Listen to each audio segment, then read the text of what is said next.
Coloquei 32 anos. Ó, ela acertou o nome do cara? O nome do cara é Gustavo, né? 32 anos? Próxima. 32 anos ela foi bem. Ela foi bem legal com esse cara. Eu dava uns 50 pra ele. Não, 50 muito, vai. Daria uns 45, vai. 2 anos. Espero, tá sendo. Ah, pela cara dele não tem 32 nem fudendo. Próxima. Gênero musical favorito, eu coloquei rock. É, rock. Provavelmente. Faz sentido. Filme favorito. Ah, então por que o cara tá, tipo, afirmando, mano? Como assim?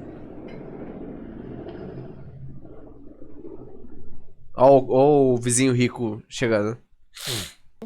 A camisa me dá alguns indicativos, mas como eu não sei muito, coloquei Batman ou Vingadores. E Ah, ó a camisa do cara. Dá pra perceber, né? viagem inesquecível, Estados Unidos, talvez. Alguma coisa assim. Estados Unidos. Meu nome é Luiz Carlos de Paula. Eu tenho 52 anos. Aí, mano. Ah, não. Nossa, eu não. Eu chutei. Eu chutei 50. É, o primeiro chute foi certo. O segundo foi errado. Batman, Os Vingadores.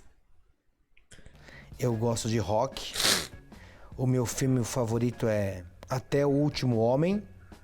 E Até a o minha Último viagem Homem. inesquecível foi pra Las Vegas. É, Eu falei Estados que o nome Unidos. dela é Marcela. Marcela. Não sei Tem cara de por quê. Marcela. E quando eu tentei Tem cara de adivinhar a idade Marcela. dela, eu não tinha nem olhado pro rosto dela direito. Eu não sabia se eu podia olhar. Eu falei 38 anos, mas eu acho que é menos. Ah, eu acho que O gênero 38 é musical safe. dela pra mim é samba. Samba. Um filme favorito, eu acho que seria um documentário sobre a Marielle, que eu assisti na Globo. É, faz sentido. E a sua viagem inesquecível, pelo gosto musical dela, eu acho que era Bahia. Safe, safe. Me contei Safe. de uma certa forma. Eu sou Sheila de Carvalho, eu tenho 32 anos. Meu gênero favorito é rap, mas eu gosto muito rap? de samba, então eu fiquei na dúvida mesmo entre os dois. Meu filme favorito é Uma Noite de 12 Anos, que é a história do Morrica. Uma noite de 10 anos. E a minha viagem inesquecível foi para o fim do mundo, uma cidade chamada Ushuaia. Caralho, que filme é esse, Mas velho? eu amo a Bahia. Salvador, saudades. Que Pra filme é você, esse? Que cidade é essa? Esse é o principal motivo por que as pessoas entram para o crime. Eu acho que ela acha que é por causa de educação e estrutura familiar. Qualquer pessoa, mesmo um homicida, Como que é? Para você, esse é o principal motivo por que as pessoas entram para o crime. Educação e estrutura familiar.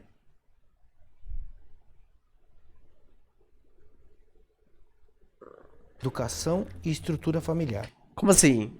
Educação porque... Como assim? Os pais não dão a educação, aí a pessoa aprende na rua e vai pro crime. E estrutura familiar, a pessoa geralmente não tem estrutura familiar e vai pro crime. Tipo, o pai... Eu já achei que ele ia falar droga. Tipo, droga e influência. Qualquer pessoa, mesmo um homicida, eu acho que ela diz que tem chance de recuperação. Essa é a A ausência do ensino de qualidade. Faz sentido. Tipo, o cara em vez de estar na escola, ele tá na rua. Tem que fazer sentido. Mas não sei. Não tem que ver o que ela, né?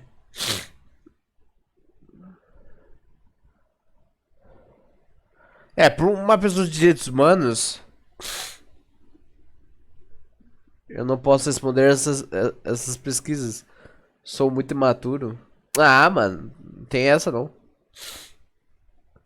nota que você dá para qualquer debate público sobre violência urbana no Brasil. Eu acho que ela acha que é 0, porque eu acho que não há dessa discussão plena. Na sua Realmente. opinião, a criminalidade não irá diminuir no Brasil enquanto não houver justiça. Isso é o mais próximo que ela chegou de alguém que cometeu um crime? Eu acho que ela pode ter amigos, namorado, ter... Namorados criminosos? Não, então, acho que alguém pode, próximo ao seu círculo, ter cometido algum crime. No meu, sim. Bom, vou falar que é um pouco diferente.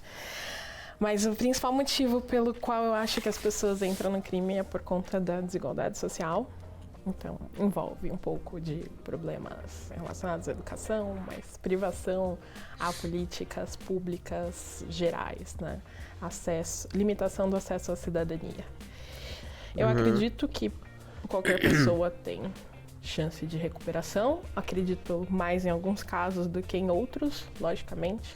Acho que nem todo homicídio ele é praticado por uma vontade. Acho que tem outras nuances e outros gatilhos que às vezes são colocados. Não estou falando nem de delitos patrimoniais, estou falando de questões mais sociais mesmo. E acredito que as pessoas precisam ter uma segunda chance de reintegração ao tecido social. A nota que eu dou para a qualidade do debate público sobre violência no Brasil é muito baixa mesmo, mas eu coloquei um 2. Eu também colocaria um 2. Tem pessoas que estão se propondo a fazer um debate sério, tem movimentos, tem organizações, tem pesquisadores que se colocam muito pouco, mas tem. O tempo inteiro numa sociedade que é mais punitivista, que acha que a prisão e a violência são os únicos remédios. Na minha opinião, a criminalidade não irá diminuir no Brasil enquanto não houver a redução da desigualdade social e a superação de alguns gargalos históricos, estruturais que carregamos, como racismo e sexismo. E o mais próximo que eu cheguei de alguém que cometeu um crime, já cheguei de vários coletivos que cometeram crimes, porque já atuei dentro do sistema prisional. Então, eu estive próximo de pessoas, histórias, trajetórias que, por algum desvio, estavam dentro dessa situação de privação de liberdade. Foi um lugar que eu dediquei muito tempo. Privação de liberdade. Da minha vida, de estar dentro desses espaços de privação de liberdade. Privação de liberdade. Que merecem uma outra Isso sim que é uma... Eu achei que o principal motivo que as pessoas entram para o crime seria a falta de oportunidade. Mas depois eu fiquei repensando, mas achei que poderia ser uma resposta. Às vezes eu sou muito inocente também. A gente às vezes tem a questão de ver as pessoas também pelos nossos ângulos, né? E esse está sendo um desafio. Qualquer pessoa, mesmo homicida, não teria chance de recuperação. Não, acho que ele falou que tinha, sim.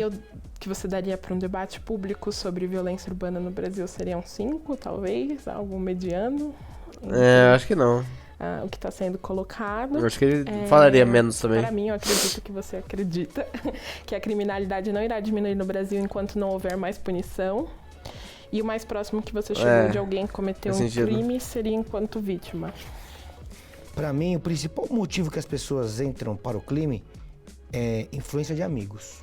Eu acho que a estrutura familiar leva uma pessoa... A falta de estrutura familiar leva uma pessoa a usar drogas. O uso de drogas é o principal motivo e ele se influencia por amigos, maus exemplos, dentro e fora de casa. Para mim, qualquer pessoa, até um homicida, ele tem chance de recuperação. Mas eu acredito muito pouco nisso. Eu como temente a Deus, eu tenho que acreditar que a pessoa merece uma segunda chance. Mas no Brasil a gente vê pessoas com 10, 20 passagens pela polícia, com 10, 20 homicídios, deita tranquilo e dorme. Então eu gostaria que essas pessoas, quando eu peço que elas fiquem presas ou não saiam mais da cadeia, não é por que ela não se recupere, é para que ela não faça o mesmo com outra pessoa. Na minha opinião, a crime... mas é assim, pra ela não fazer com outra pessoa, a passagem pela cadeia, ela tem que ser renovadora, né? Ela tem que moldar ela pra sociedade. Ela tem que botar essa pessoa pra sociedade. Ela tem que mostrar o quanto aquilo que ela fez foi errado. E entregar aquela pessoa pra ela não faça isso novamente. O que a cadeia não faz isso. Mas tudo bem. A criminalidade irá diminuir no Brasil enquanto enquanto as leis não forem cumpridas. Hoje eu acho que é muito irrisório. O cara tira a vida de um ser humano, puxa um sexto da pena e sai de novo. Depois ele mata outro cara. Depois é a mesma coisa. E ele tem saidinha de Natal, ele tem visita íntima, ele tem tudo isso. Então, a partir do momento que a lei for para todo mundo igual, dirigiu bêbado, matou alguém, o cara vai preso e acabou. Não tem essa história. Eu acho que as pessoas vão começar a respeitar as leis, mas por medo de ser preso. Um tanto sim, e um tanto que... Mas se isso vai encher um pouco mais a cadeia, né? Vai ser mais caro. Muito do Brasil, as pessoas saem da cadeia por causa que os caras não querem pagar, tá ligado? O mais próximo que eu já cheguei muito próximo. Eu já fui vítima de assalto, eu tomei vários tiros. Eu já cheguei muito próximo de muito, já prendi muita gente. Eu já cheguei muito próximo. Caralho. Qual a sua profissão? Sou policial militar. E eu vou te dar um exemplo. O cara que matou aquele policial ontem no Rio de Janeiro que você viu. Agora, não, o cara já falou. Qual a profissão? Já mandou na lata, já. Aquele cara pra mim não tem recuperação. E eu não desejo o mal dele. Eu não desejo que ele morra. Eu desejo que ele não faça isso com mais ninguém. Eu queria que ele ficasse preso até o fim da vida dele, pra ele não cometer isso com outra pessoa. O mesmo motivo que o cara que me assaltou. Mas se ele tá na cadeia, ele vai matar... provavelmente ele mataria as pessoas que estão na cadeia, velho. Acontece muita coisa de os caras matar os caras que estão na cadeia, velho. Então eu considero provavelmente ele faria na cadeia, mano. Dele, pra ele não cometer isso com outra pessoa. O mesmo motivo que o cara que me assaltou. Eu fui vítima de assalto, o cara me deu 9 tiros, porque ele sabia que eu era policial. E eu não tenho ódio desse cara. Eu só não queria que ele fizesse isso com outra pessoa. Mas você acha que... Duas perguntas do que você falou. Na verdade tem várias, mas eu vou fazer duas. Você acha que a prisão, da forma como ela é colocada hoje, ela é efetiva? Eu acho que não. Eu acho que não mesmo. Se a gente tivesse uma estrutura para colocar o preso para trabalhar, para fazer com que ele se arrependesse realmente e ele conseguisse um trabalho quando saísse, eu acho que seria é esse o caminho. Só que no nosso país não existe isso. No nosso país, o cara que entra na cadeia, ele sai mais perigoso do que ele entrou. Não dá pra gente separar. Então você concorda comigo que esse sistema, na verdade, ele incentiva a criminalidade. É um sistema de violência que vai gerando mais violência. Concordo. A gente concorda num ponto que eu acredito que a lei, ela não é aplicada para todos. Concordo. Mas eu acho que a gente está numa perspectiva diferente de como essa lei ela é aplicada. Você é policial militar. Eu vi uma situação recente no Alphaville, que é um bairro de elite em São Paulo, que tinha aquele cara ricaço, né, cretino, indo pra cima do policial militar como se ele fosse o rei e se ele bancasse. E a parte que me dá mais raiva naquilo é que, de uma certa forma, ele tem razão. Ele nunca vai ser responsabilizado por isso. Ele pode fazer o que ele quiser. A gente não viu aquele filho do playboyzinho lá que matou várias pessoas de carro, no carro de luxo? Matou. Mano. Matou. E ele nunca foi responsabilizado por isso, porque ele tem dinheiro.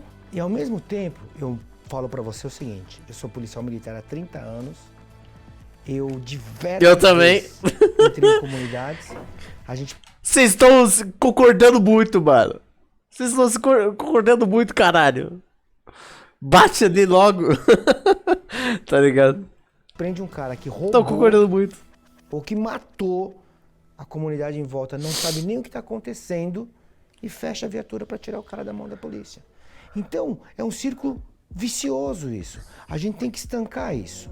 A gente tem que punir os maus policiais, expulsá-los e tratar a pessoa com dignidade humana.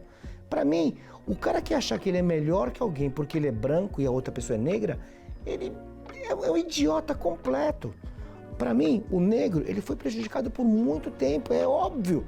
Mas eu acho que não tem muito o que fazer agora. A gente tem que estancar esse problema agora e começar do zero. Falar, meu, todo mundo é irmão, todo mundo é cristão, todo mundo é filho de Deus. A gente tem que arrumar um jeito de sanar esse problema. Porque eu acho que hoje a intenção é jogar um contra o outro. A gente não tem mais... Porque pra mim é tão idiota uma pessoa que acha que é superior a alguém por causa da cor da pele, e eu sei que isso existe. Ó, eu vou te dizer um negócio. As pessoas não se colocam no lugar da outra pessoa. Aquele crime que aconteceu... E eu também, eu tô concordando muito com ele, mano. Não era pra isso acontecer. Muito argumento, pouca trocação de burro. As pessoas não se colocam no lugar da outra pessoa. Aquele crime que aconteceu no Carrefour, que o cara foi morto pelos seguranças batendo nele. Ninguém se colocou no lugar. Eu não estou dizendo que ele tenha razão, mas eu tenho certeza que aquilo não foi racismo. Ele teria feito com um cara branco também aquilo, e ele fez aquilo com medo. Não, ele fez porque o cara branco ou porque... Então ele tá falando que ele faria aquilo... Porque o cara é pobre, né?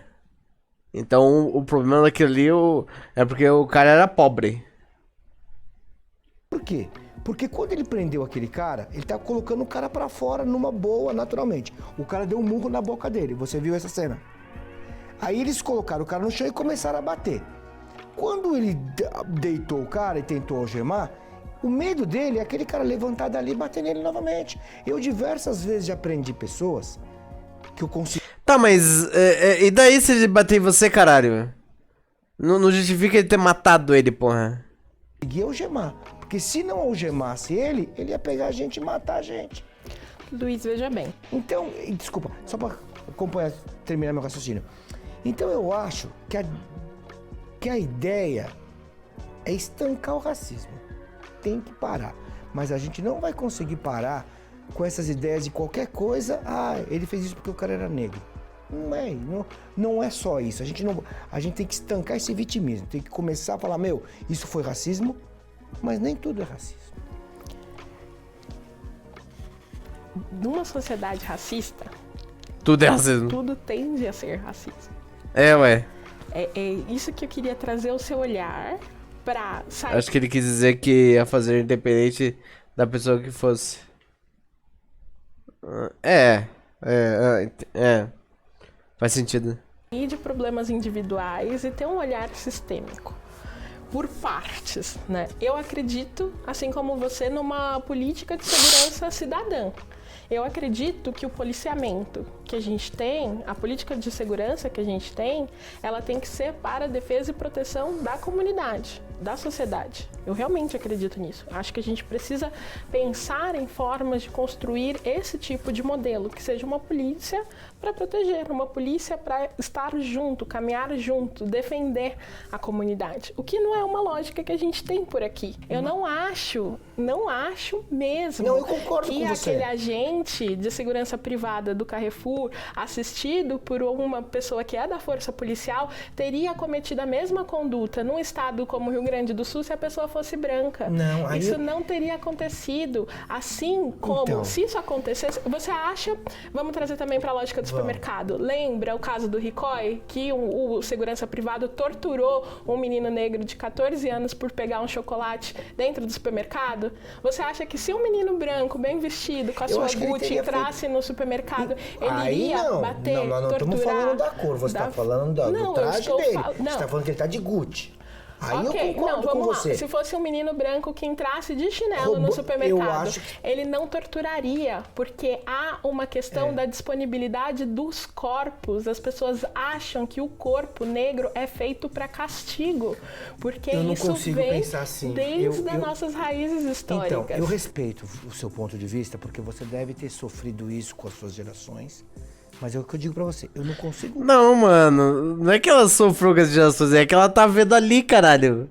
Ela tá vendo, ela viu que acontece muito mais com a pessoa preta, mano. Imaginar uma situação dessa, eu acho que pode até haver. Mas o problema também no nosso país é que vai haver uma segregação. Quem tem dinheiro vai andar com carro blindado e quem não tem Já anda. vai ficar do outro lado. O pessoal vai fazer essa separação desse jeito. Se a gente não tiver Já tem. políticas públicas envolvidas. Só que se você quiser voltar lá atrás e reparar o que os negros sofreram na época da escravidão, todos esses séculos e séculos, não tem como. Agora, o que você faria hoje para, por exemplo, cotas? Você é a favor das cotas? Sim. Então, Enquanto política temporária de reparação e inclusão. mas eu acho que a Sabe gente por tem que quê? fazer de uma Vamos lá, maneira voltando diferente. no assunto da segregação. O seu medo é que a gente segregue, né? A gente, A país. sociedade segregue, sociedade. separe, divide. Isso é de contar que a gente já é segregado há muito tempo. Mas O que está acontecendo é um movimento de que há pessoas negras ocupando outros espaços e aquela ausência que nunca foi sentida e sempre foi silenciada, agora se faz mais presente.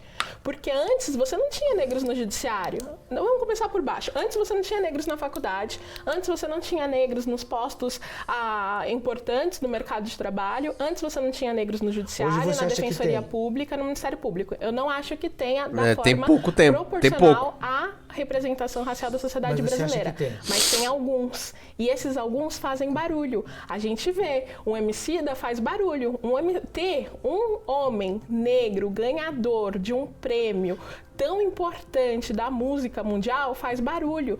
Ter uma procuradora da Bahia que ganhou o prêmio de juristas mais influentes do mundo faz barulho. E isso, Eu no GTA tenho 3 carros blindados na garagem. essas pessoas, elas conseguem ver na prática como o caminho para elas foi com muito mais obstáculos do que seria para uma pessoa branca. Elas conseguem ver que elas são os primeiros. Quando você conversa com uma pessoa negra que tem um diploma, a maioria deles vai falar, eu sou a primeira pessoa da minha família a ter um diploma. Eu concordo. Eu sou a sei. primeira pessoa da família a ter um diploma. O que eu queria te mostrar é a segregação, ela existe desde aquela época. E aqui ela foi silenciada. Mano, é só você botar a cidade. A cidade é a próxima, é a prova viva e escancarada da segregação. Gente preta vai pra periferia. Não gente preta, mas tipo, a maioria das pessoas pretas vivem na periferia, vivem nas favelas. Não a maioria. Vocês entenderam o que eu falei, mas não estão nos passos de poder que elas deveriam estar. Sempre elas estão em poderes menores. Não. É isso. Porque foi estabelecido o mito que a gente vive numa democracia racial, somos todos amigos, afinal todo mundo escuta samba, todo mundo assiste futebol, o Pelé tá na TV, então claro que aqui tá tudo bem em nível de raça, enquanto o segregacionismo nos Estados Unidos foi mais explícito, tinha leis. Aqui ele foi de uma forma mais cruel porque ele foi silencioso, e o racismo não é sobre jogar um contra o outro, o racismo é tentar reconhecer a dor do outro na questão da empatia que você falou. É reconhecer um processo de dor histórica que a gente vive e que continua gerando impacto na sociedade até hoje. Mas eu falo pra e reconhecer você que a ação de algumas pessoas vai ser conduzida pelo olhar racista, vai ser conduzida pelo viés racista.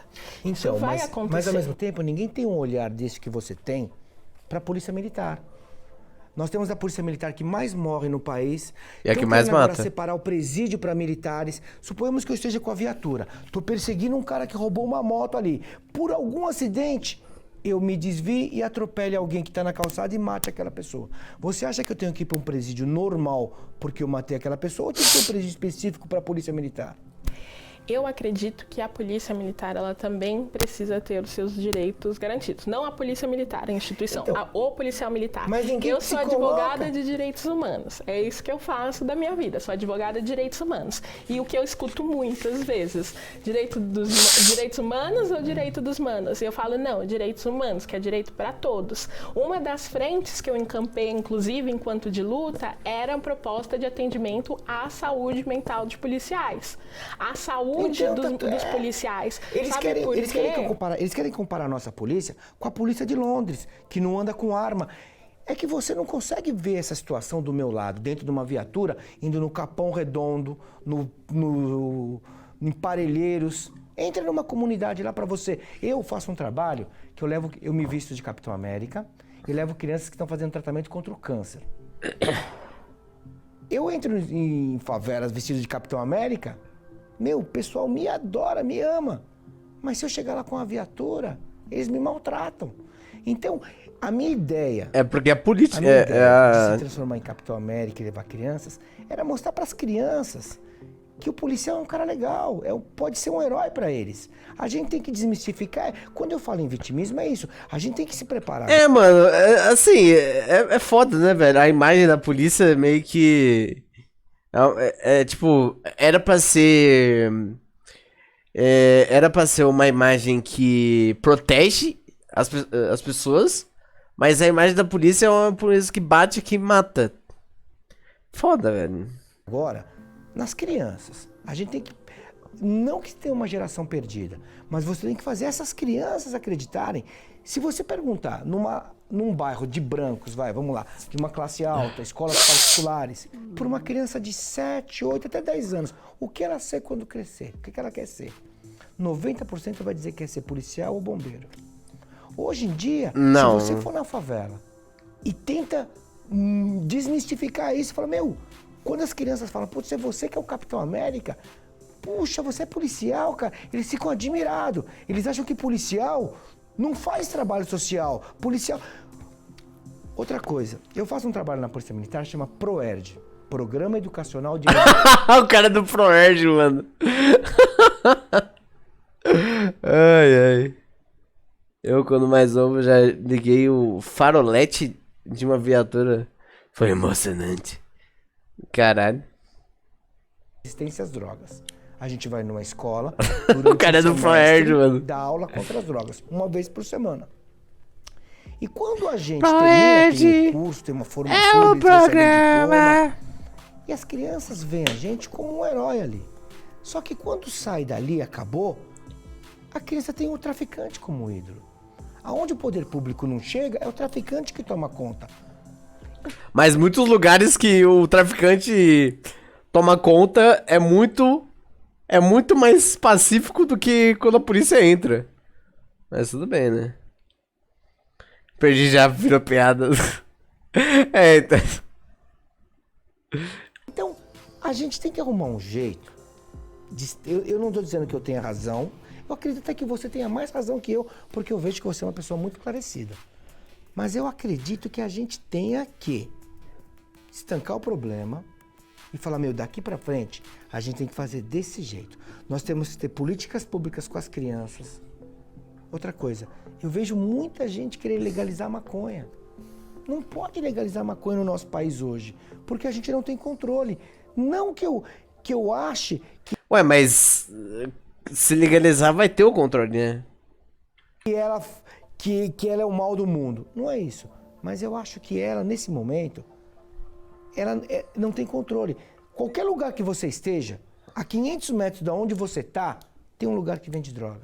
Vou entrar no tópico da droga, mas antes, Luiz, eu fui uma criança de favela. Nasci e cresci no Campo Limpo, ali perto do Capão. Eu cresci no Grajaú também, o meu pai era policial e tinha 4 filhos, irmãos. Mas sendo uma criança de favela, dentro de uma família negra, que não falava sobre o racismo, importante dizer, a gente nunca falou, racismo estrutural, isso nunca foi um debate. Foi depois de muitos anos, mais agora, né? Mas quando eu era criança, o racismo, em termo específico, não era um debate. Agora, quando eu era uma criança em Campo Limpo, qual que era a coisa que a minha família ensinava? A ter medo de polícia. Não confia na polícia. Mas por que isso vem? Porque toda vez que a gente saía na rua, tinha os corpos de mortes geradas pela polícia. Eu sei. É o atirar antes de pensar. É aquela pergunta do por que o senhor atirou em mim? que ainda fica sem resposta. Então, é um processo dolorido para as famílias dali. E vira um círculo vicioso. Sim, porque a violência vai gerando Porque violência. a violência vai gerar violência. O contrário é a mesma coisa com a gente. E aí, quando a gente está falando da construção de uma polícia comunitária e cidadã, que é esse exemplo que você está falando, de trabalhar com as crianças de uma outra ótica, trabalhar com a comunidade, quando eu digo comunidade, não é favela, trabalhar com a comunidade, a nossa Mas a gente sociedade não tem como hoje. todo, numa perspectiva de proteção. Se legalizar, a taxa de tráfico diminui, por consequência, a taxa de crime também. Então. Ué, mas não é. Ô, caralho. Nossa senhora. Ué, mas se legalizar, não tem crime. Portanto, a taxa de crime a taxa de crime que vai ser pelo traficante não, ela vira zero, né? Mas a gente não Defesa e tem hoje. acolhimento. Mas a gente não tem hoje como trabalhar com uma comunidade. A gente não tem. Esse trabalho social que eu faço, eu vou te dar um exemplo. Você lembra quando teve os ataques contra a Polícia Militar? Em 2006. 2006. Porque foram 514 Isso. jovens mortos na semana seguinte aos ataques da Polícia Militar. O cara da minha companhia, do meu batalhão, morreu. Mataram ele, Dia das Mães. Eu fui dar aula do Proerd numa escola, aí uma criança chegou pra mim, de perto, e falou: De Paula, não vai dar aula hoje, não vai dar aula hoje, tá? E saiu correndo. Eu tava perto da escola. Aí eu liguei pro meu batalhão, falei: comandante, aconteceu isso. Ele falou: peraí. Aí mandou 4 policiais comigo pra eu dar aula. Porque na sala de aula, a gente tira até o cinturão. Porque a intenção é mostrar pra criança que nós não precisamos de arma ali, a gente tá pra dar aula. Porque o problema é que o policial, tudo que tá de errado, chama a polícia. Se é uma briga de casal, o policial vai lá. Reintegração de posse, chama a polícia militar. Então a polícia também é vista como negativa pra criança e pro jovem. Então virou um círculo vicioso. Você não vai estancar o problema sem políticas públicas. E a gente tem que começar a ver o que a gente quer fazer. Se a gente continuar nesse debate todo dia, a culpa é sua, e você dizer que a culpa é minha, a gente nunca vai resolver. Não, mas é que a gente está chegando num consenso que a culpa é do Estado. É do porque Estado. o Estado, dentro de uma política sanguinária, eles assumem a polícia para ter essa função. Uma função de guerra à sociedade, não uma função de proteção à sociedade. Qual que é o legado dos crimes de maio? É o movimento Mães de Maio, um movimento que eu acompanho desde quando eu tinha 20 anos. Um movimento que acompanha há mais de 12 anos. E essas mães, até hoje, estão pedindo justiça pelos filhos que lhes foram tirados. Porque isso, quando você elimina uma vida... Aí eu posso falar pra você, quantas mães você conhece? Social. Quantas mães você conhece que perderam os filhos? Que não foram pra Candelária, para o mês de maio, pra socorrer os filhos delas? Muitas mais mães. Então, é isso que eu digo pra você. Nós dois vamos ter as nossas razões. Se a gente não parar... Só que a violência, ela precisa ser estancada de alguma forma. É como diz Narutinho. Narutinho quebra a sociedade. As pessoas têm que se entenderem, entendeu?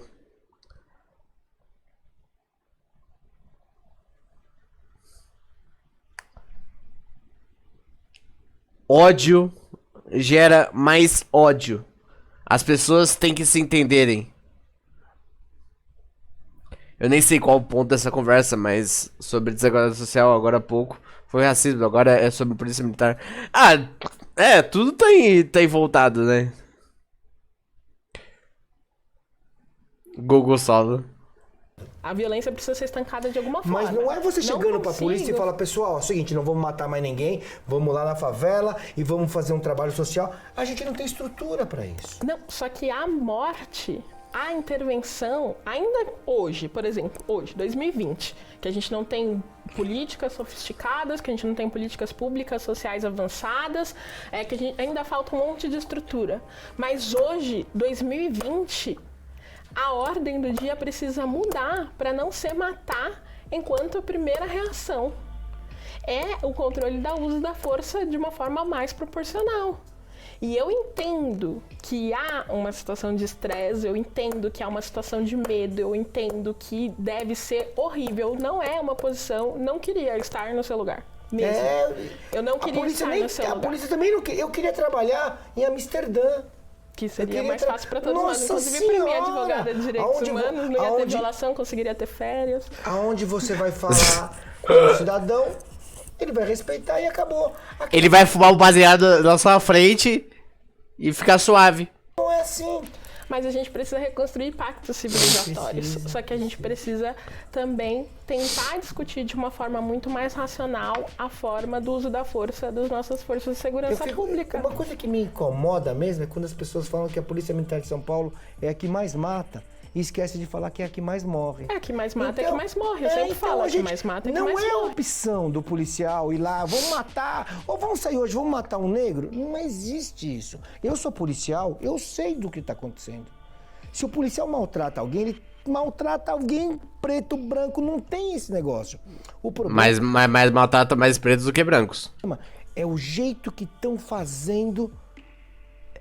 Não defendem a polícia. Você não viu uma associação sair na rua assim, a vida de policial importa. Vidas importam. Então, E quando a gente está falando de vidas negras importam, a gente também está falando da vida dos policiais que estão morrendo. Nós começamos com vidas negras importam. Não, vidas importam. Não, nós começamos e vidas com... negras importam. Não, nós começamos com vida... Não, beleza, mas eu sustento, inclusive, tá na minha máscara. Vidas importam, nós somos todos seres humanos. Eu sei, mas quando a gente está falando vidas negras importam, a gente não está falando que outras vidas valem menos. A gente está falando que há um processo constante de falar que vidas negras não importam, que vidas negras não valem. Eu entendo que você acredita que o policial, ele vai, independente de raça, ele vai bater e vai matar do mesmo jeito. Ou vai tratar bem do mesmo jeito. Ou vai tratar bem do mesmo jeito. Só que não é isso que acontece na prática. Porque na prática a gente faz a reprodução do racismo. Na prática, os corpos negros valem menos para essa sociedade. Na prática, tudo bem você matar 12 crianças por balas perdidas só porque elas eram negras. 12 crianças por balas perdidas foram mortas no Rio de Janeiro em 2020. Mas as balas perdidas podem mas que ter vindo do traficante. Mas assim, que coincidência que a bala perdida, ela só atinge o mesmo corpo, o corpo negro. Mas você... É então, isso peraí, que vamos vamos partir do pressuposto que você acha Capaz que o que policial você subiu vai fumar um junto. viu uma criança negra, vamos atirar naquele? É isso que você imagina? Não, eu a tô bala falando perdida? que no Morro há maior parte de população negra. Porque a violência que a gente tem contra negros na nossa sociedade, ela também é uma violência econômica, de exclusão econômica. Mas há uma permissividade de você ter esse tipo de ação policial no morro, nas favelas, enquanto nos jardins, no Morumbi, você tem outra. Você podia estar conversando aqui com outra pessoa que ia te colocar, a gente tem que enfrentar esse problema enquanto sociedade. Poderia estar falando da agenda da educação, da saúde, do saneamento. Tem movimentos que vão em várias frentes. E é muito difícil, às vezes, que essa cobrança de colocar as pessoas que lutam hoje no Brasil pelo direito das pessoas negras valerem também, e é isso, não valer mais. Valer igual, porra. Para que essa lei que a gente tem, valer também para pessoas negras, elas vão falar o quê para você? Eu não vou lutar por quem nos mata. Que essa situação que a gente tem hoje dentro da dinâmica da disputa sobre a questão da força de segurança pública foi uma das, inclusive críticas que eu sofri quando eu apresentei um projeto que defendia propostas para a saúde mental de policial. Então, é isso. Esse contexto histórico ele dificilmente pode ser negligenciado, porque a gente tem ainda uma política de Estado que é focada na questão da morte. Você consegue criar exceções, mas é muito difícil vivenciar numa dinâmica de tanto ódio. E aí, eu coloco para você, por ter essa política de morte, eles se valem de instrumentos que vão possibilitar essa política de morte de acontecer. Para mim, a guerra às drogas é um deles. O que sustenta a guerra às drogas hoje na nossa sociedade? Eu acredito que a gente tem perspectivas diferentes. E eu não estou fazendo aqui defesa de uso de drogas, não é isso. É só a guerra. De guerra às drogas. Que possibilita a polícia entrar, invadir desse jeito, que possibilita ter toda essa estrutura de poder paralelo de tráfico que a gente tem hoje, um poder paralelo que tenho medo se ele já não superou o poder original, né, o poder do Estado mesmo, principalmente quando a gente olha não só a questão do crime organizado, mas a questão das milícias também, que é um problema real que a gente está enfrentando. E eu fico pensando, por que a gente ainda sustenta essa Beleza, Mitch, muito obrigado pela presença, irmão. Tamo junto. política de guerra às drogas? Então o que a gente faz? Você acredita que as pessoas vão parar de usar drogas?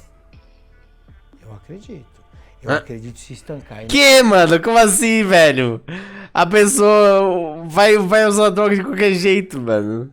Mesmo se for na favela, se for no mercado, se tirar a droga da favela, vai tirar a droga do mercado. Qualquer jeito as pessoas vão usar droga, velho. Não houver mais, se não houver drogas, eu acho que pode acontecer. Mas Quem consome mais drogas na nossa sociedade? não sei como assim. Você quer falar o branco ou o negro? Não. Quem sustenta o tráfico hoje na nossa sociedade? Não sei. A elite. As elites. Elite. Eu fui uma criança de favela. Vivi numa favela boa parte da minha vida. Né? Vivi numa comunidade muito mais simples, Campo Limpo. Ali a gente não tinha nenhum contato com droga, dentro da minha família, dentro daquela gestão. Quando eu encontrei a droga pela primeira vez, Foi na faculdade. na universidade de elite que eu frequentei, eu estudei Direito. E aí eu vi que era aquele tiozinho da bala que vendia ali para todos os alunos. Todos os alunos consumiam. Hoje nos formamos, viramos advogados, né?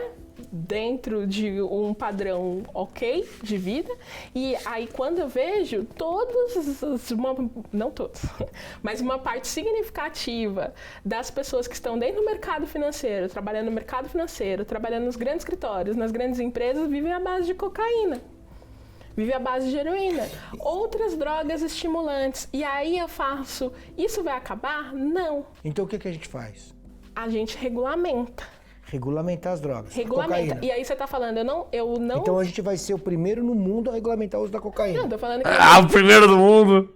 disputa global que a gente Tá. ainda tá construindo. Primeiro do mas, mundo. Ah, ó, agora eu entendi. Agora vamos lá. Vou colocar pra você. Vamos lá. Eu acredito que as pessoas sempre vão usar drogas. Em menor Mas e nós maior estamos- quantidade. isso, mas nós estamos- As pessoas Nós enquanto estamos dizendo humanidade. qualquer tipo de droga. Qualquer droga. As Tá. pessoas vão usar drogas. Você acha que o crack tinha que ser liberado, então? O crack e a cocaína, eles têm elementos químicos similares de efeitos psíquicos. Tem um pesquisador, um neurocientista, chamado Cole Hart, que é da Universidade de Columbia, que ele fez esse estudo. Qual que é a diferença entre a cocaína e o crack? Eu conheço ela O na perfil- prática. Eu Não, conheço ela de pessoas que eu convivo. Eu conheço ela de Então, pessoas que eu vamos lá. convivi também. Então vai. Qual que é a diferença entre a cocaína e o crack? Não existe usuário ocasional de crack, para começar. Mas qual que é a Sim. diferença entre a cocaína e o crack? Fala. O perfil da pessoa, porque o crack ele é mais acessível, o crack ele é mais barato, então ele tem menos controle. A cocaína ela é mais cara, e normalmente ela é consumida por um perfil que não precisa da droga necessariamente para viver. As pessoas vão Sim. continuar procurando essas drogas, Se Luiz. você disser que esse pensamento é pra maconha, eu posso até, no fundo do meu entendimento, achar que você pode ter algum tipo de razão, a gente poder acompanhar com isso. As outras drogas, não. Não existe usuário ocasional de crack. O cara que usa crack pela segunda vez se torna dependente. Isso é fato. É fato. Não é exi- ciência. É. Você está falando de Então um eu tô fato fal- isolado e eu estou falando de ciência. Então, não, ciência. Eu tô te falando da prática. Eu vejo na rua. Então, Você já mas foi eu na tô falando de Cracolândia? ciência, de pesquisa. Então, Sim, já fui na Cracolândia, já as fiz pessoas que projetos usam- sociais as com a pessoas que Cracolândia. usam- Só que a Cracolândia, ela não reflete a realidade do consumo. Ah, então nós estamos vivendo realidades diferentes. Não, porque eu estou te eu não falando tenho que nem há um argumento. consumo que não... É isso que a gente consumo queria. Que não gera o uso problemático. A gente só consegue ver Mas se o crack quando for- dá uma situação de uso problemático. E aí, o que a gente precisa? Retirar essa pessoa de uma situação de uso problemático, que vem com políticas de redução de dano. Mas se a gente não consegue retirar esse pessoal de uso problemático agora, sem a liberação, imagina se tivesse sendo distribuído, Mas vendido.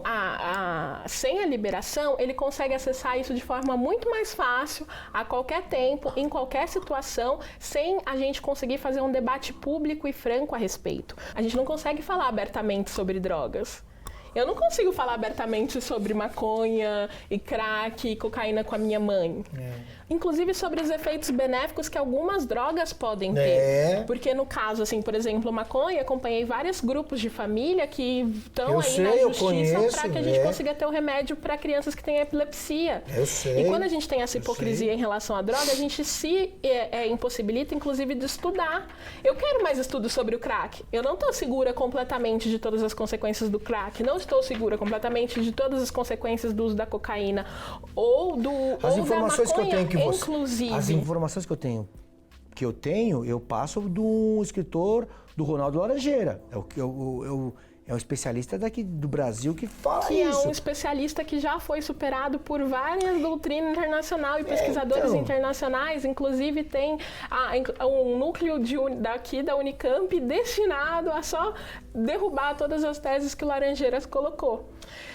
Mas qual que é a questão nisso, que a gente pode concordar? Que a gente precisa de mais estudos. Eu não estou falando de um mundo que vai ser implementado em 2022. Não estou falando desse universo de mundo, mas a gente precisa abrir e olhar que a gente tem um problema. Se a gente esconde que a gente tem um problema, se a gente esconde que tem filhos nossos que estão usando drogas, se a gente esconde que tem amigos próximos nossos que estão usando certas substâncias, a gente não consegue encarar isso de frente enquanto um problema social. O crack é um problema social, a cocaína ela é um problema social, só que a gente não consegue discutir isso abertamente. A gente continua repetindo, ano após ano, uma receita que não está dando certo, pensando que vai vir um bolo diferente. Mas não vai vir esse bolo, e esse bolo não está crescendo no nosso forno. Então, é essa a proposta. Eu acho que ele acredita... Para você, criminosos... são vítimas da sociedade únicos responsáveis por seus atos.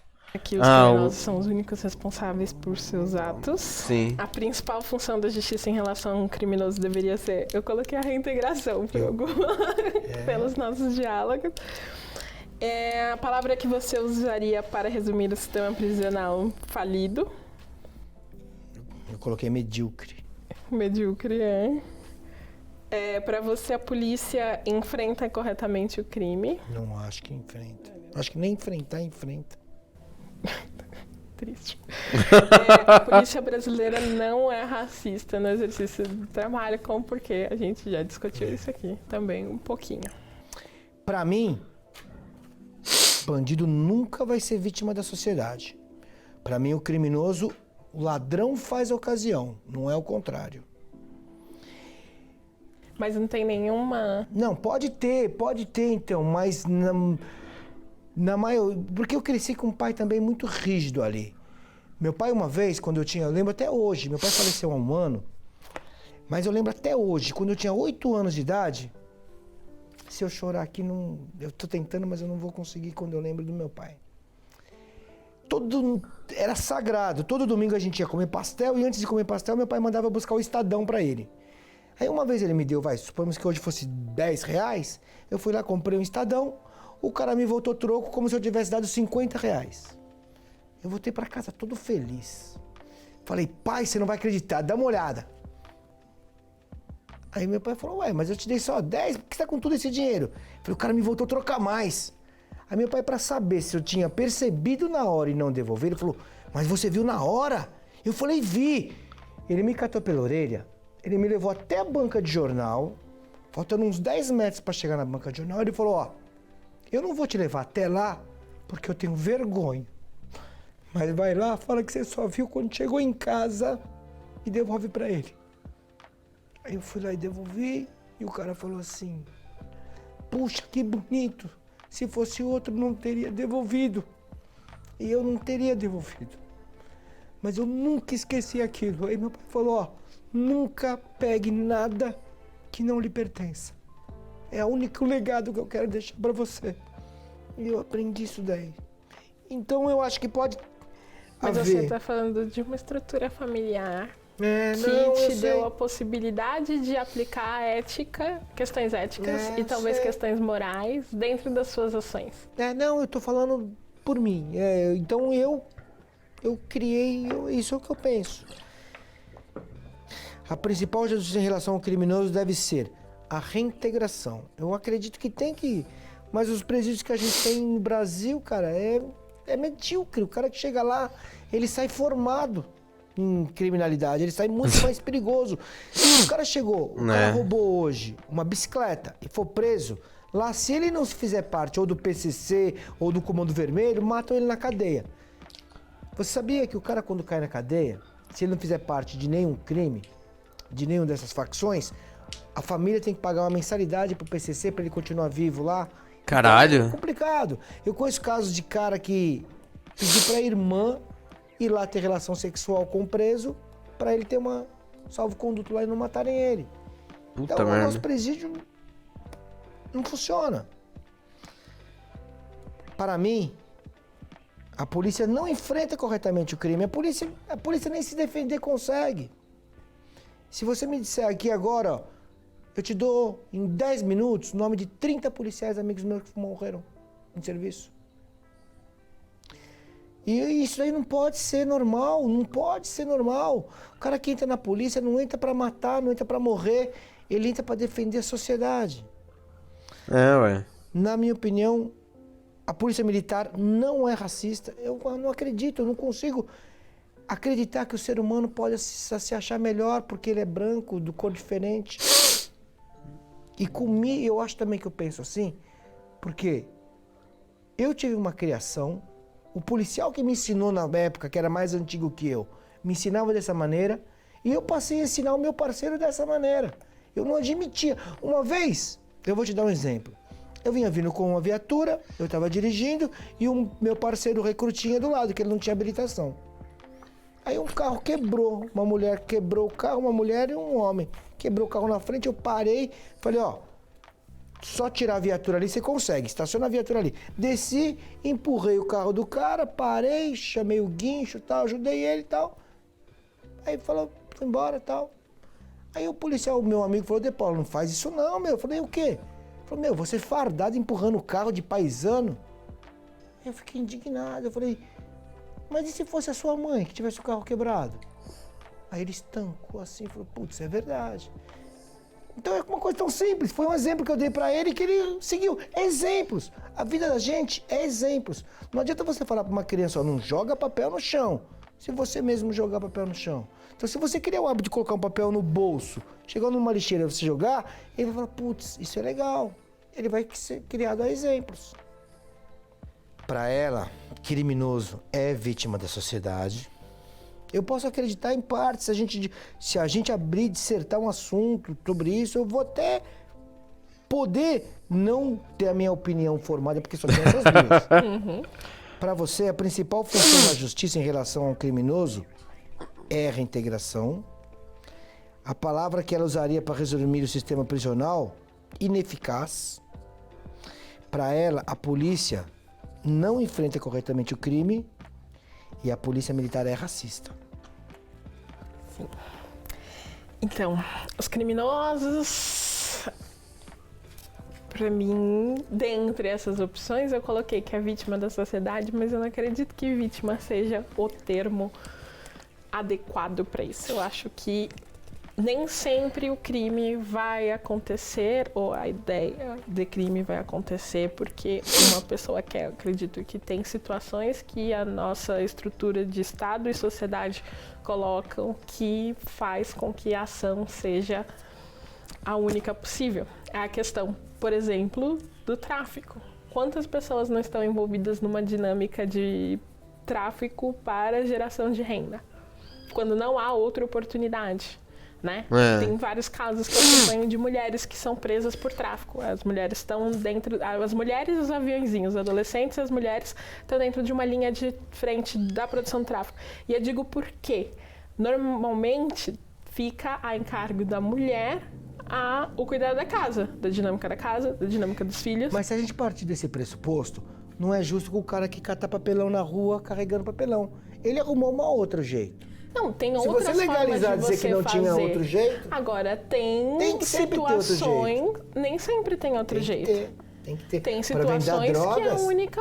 tem que é a não, única vender opção. drogas nunca pode ser opção vender drogas. Mas se a Nunca. gente estivesse num serviço, numa situação de regulamentação, ela só estaria no emprego formal. Mas vender drogas nunca pode ser uma opção. Nunca. nunca. A demanda. Nada, culpa. nada vai justificar alguém vender droga.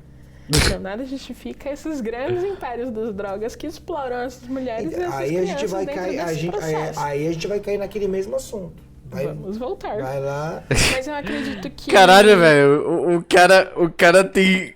Nossa, mano. O cara tem... Aquela droga, tipo... Nossa. O cara quer... ele quer nadar na sociedade... Não existe droga. Não existe droga. Não pode ver droga. Droga não é... Droga faz mal pra... Droga. Sendo que naquele mar ali, todo mundo usa droga. Todo mundo usa droga. Não tem... Se ela for proibida, as pessoas usam droga. Se ela for legalizada, a pessoa vai usar droga sempre. Sempre. Se você matar ela, ela não vai usar droga. E o cara quer... O cara, não existe. Não existe isso, não existe. Sei lá, velho. O cara quer viver na utopia dele. E há possibilidades de crimes que acontecem não necessariamente porque a pessoa quis fazer ou é a única responsável por isso. Eu acredito que há um meio termo entre essas colocações, até porque eu acredito que há criminosos que são únicos responsáveis por seus atos. A gente está falando de caras que batem na mulher. Ele é um criminoso. Pela lei, ele é um criminoso. E por que ele bateu na mulher? Por uma simples demonstração de força. Né? Então, acho que tem um campo ali para a gente discutir entre a questão de crime.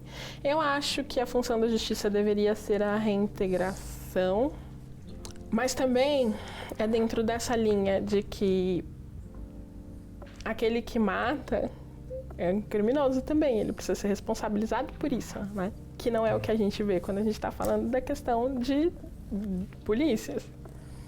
Quando há um uso desproporcional da força,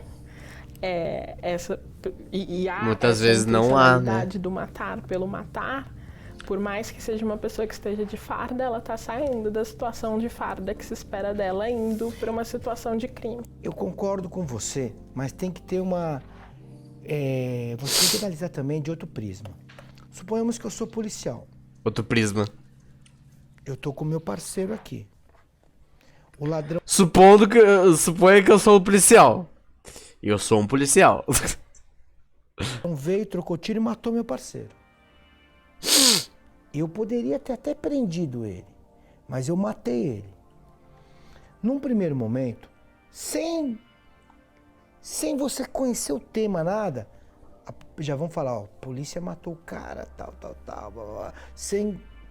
Então, tem que ser investigado mais também. Não pode ser a primeira acusação, a polícia matou. Eu sei que existe mas casos. nunca é a primeira acusação. É isso que eu quero te colocar. Não, 99, virou normal 99%, agora. mas 99% dos casos de morte por ação da polícia são arquivados no Brasil. Eu vou te dar um exemplo. 99% é muito alto. A gente está deixando vários casos passarem sem responsabilização. A maioria Mas espécie. você só fala a porcentagem que aconteceu. Por exemplo, aquele cara que matou o policial no Rio de Janeiro ontem.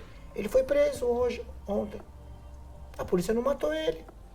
Então, mas é que isso deveria ser normal, não tem que Nossa, mas isso é um ponto super fora da curva, velho. ser uma situação Mas só dá de... ênfase no contrário. É porque isso acontece do contrário, velho. Isso é 99% dos casos, velho. A ação negativa da polícia que entra em evidência. É divulgada a ação negativa. Ações negativas. Mas existem coisas positivas também.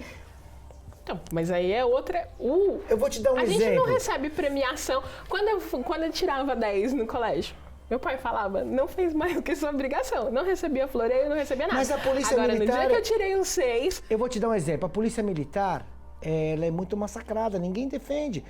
Quantas vezes você doou sangue esse ano? Acho. Eu doei 3. E é típico da gente, da Polícia Militar. Tá lá. Porra, Você acha que legal, o cara que hein? vai doar sangue pra ajudar a sociedade, ele pensa Fez que o vai matar básico. alguém? Agora, Então a gente tem que olhar pra gente com outro prisma também. Você sabia que quando o policial militar aposenta, ele não recebe fundo de garantia, nós não temos auxílio localidade, a gente não tem hora extra, a gente não tem adicional noturno. Agora estão querendo acabar com a previdência igualitária pro aposentado e sabe, tudo isso, é tudo contra a gente. É tudo contra a Sim. eu gente. entendo. A gente tá Por sendo isso massacrado. eu defendo a reforma da polícia nesse sentido, né, de defender a reforma das condições estruturais da polícia. Agora, é uma outra polícia que a gente precisa. Não dá pra ficar defendendo uma polícia que mata. E aí, quando eu falo, Luísa, de novo, eu não estou falando dos indivíduos. Não, eu sei. Eu tô falando da corporação. Eu entendo. Que é a questão da corporação. Eu acredito que, sim, a corporação, a estrutura, a instituição, polícia militar é racista. Assim como o nosso poder judiciário é racista, nosso Ministério A Público sociedade é racista. nosso Congresso é racista. Eu acredito que as instituições sejam racistas porque a gente vive um cenário de racismo institucional, como eu chamo. Quando eu falo racismo institucional, um racismo que vem das instituições. As práticas, direcionamentos e políticas internas dessa instituição, elas possibilitam um caminho para o exercício do racismo enquanto prática cotidiana. Não estou falando com isso que todos os policiais são racistas e que tem policiais que não são racistas, mas eu acredito que a instituição como um todo é. Agora, a pergunta que eu acho que eu respondi diferente de você é: que palavra você usaria para resumir o sistema prisional brasileiro? Eu coloquei vitorioso. Eu não acredito que o nosso sistema prisional é falido. Eu acredito que o nosso sistema prisional atende o propósito para o qual ele foi concebido. De encarceramento de um tipo social muito específico e uma super penalização das pessoas que vão parar dentro desse sistema prisional. E aí, falando de sistema prisional enquanto estrutura mesmo, né? Porque é isso, aquele playboyzinho, filho do papai e de mamãe que matou com um carro, ele nunca chegou nesse sistema prisional. Porque o sistema prisional não foi concebido para ele. O sistema prisional foi concebido para o controle de corpos muito bem específicos. Eu concordo com você plenamente. Então, eu acredito que é Mas eu um acredito sistema que vitorioso. se ele fosse negro, não teria problema nenhum também. Ia ficar que nem o playboyzinho negro. Não é racismo, é mas racismo. o playboyzinho negro, ele também. também se fode. Isso é ser É sistêmico. triste, isso é triste, mas é verdade. Isso é triste, mas é verdade. É foda. Você seria meu amigo? Não! Seria com certeza. Eu coloquei provavelmente, gente, eu quero trocar. Mas eu provavelmente seria super. Que pra mim é uma. Não, eu quando eu vi você entrando com o seu estilo de cabelo, eu falei, meu, ela é de esquerda e ela vai me apurrinhar até... Mas não, eu acho que é legal. O debate de pessoas inteligentes é assim. Eu acho que você não pode ser dono da razão, nem eu. A gente tem que abrir um diálogo para cada um impor seu ponto de vista. Eu aprendi com meu pai também. Eu tô emotivo aqui porque ontem eu tava lembrando do meu pai a noite inteira. E meu pai falava assim, nunca... Uma coisa que eu tenho pra mim, que eu acho que é muito, que eu odeio em outra pessoa, ele falou, nunca fale ao mesmo tempo que outra pessoa. Então você aprenda a ouvir, você Ele te ensinou a falar com outra pessoa, a discutir com outras pessoas? E você é assim, eu gosto de conversar com pessoas assim. Se eu começar a conversar com você me interrompe, aí eu paro e falo, meu, não vai dar... Mas eu acho que foi um prazer. A gente conseguiu um bom diálogo. Foi um Mas você vê como já há umas presunções quando a gente se vê? Né? Do cabelo, por exemplo, que você tem um coração bom. Agora imagina uma pessoa com um coração não tão bom. Com cabelo, cabelo de esquerda. Não, maconheira! Então, eu já associei. Eu presumi que você fosse direita quando Então, eu te isso. vi. Mas eu não associei você a negra, a racismo, nada. Veio me Tanto é que você é bonita. Mas eu não, tipo, falei, não, nossa, negra. Ué, se ela fosse feia. Você coloca o do negro de não ser bonito? Eu não consigo ver essa situação. Como assim? Não, tipo assim, eu não consigo ver essa situação do negro inferior a mim. Eu achei você normal. Falei, putz, Ué. o cabelo dela é o estilo dela e tal. Mas ela é de esquerda. Ela acha que o Lula não é dono daquele apartamento, tenho certeza.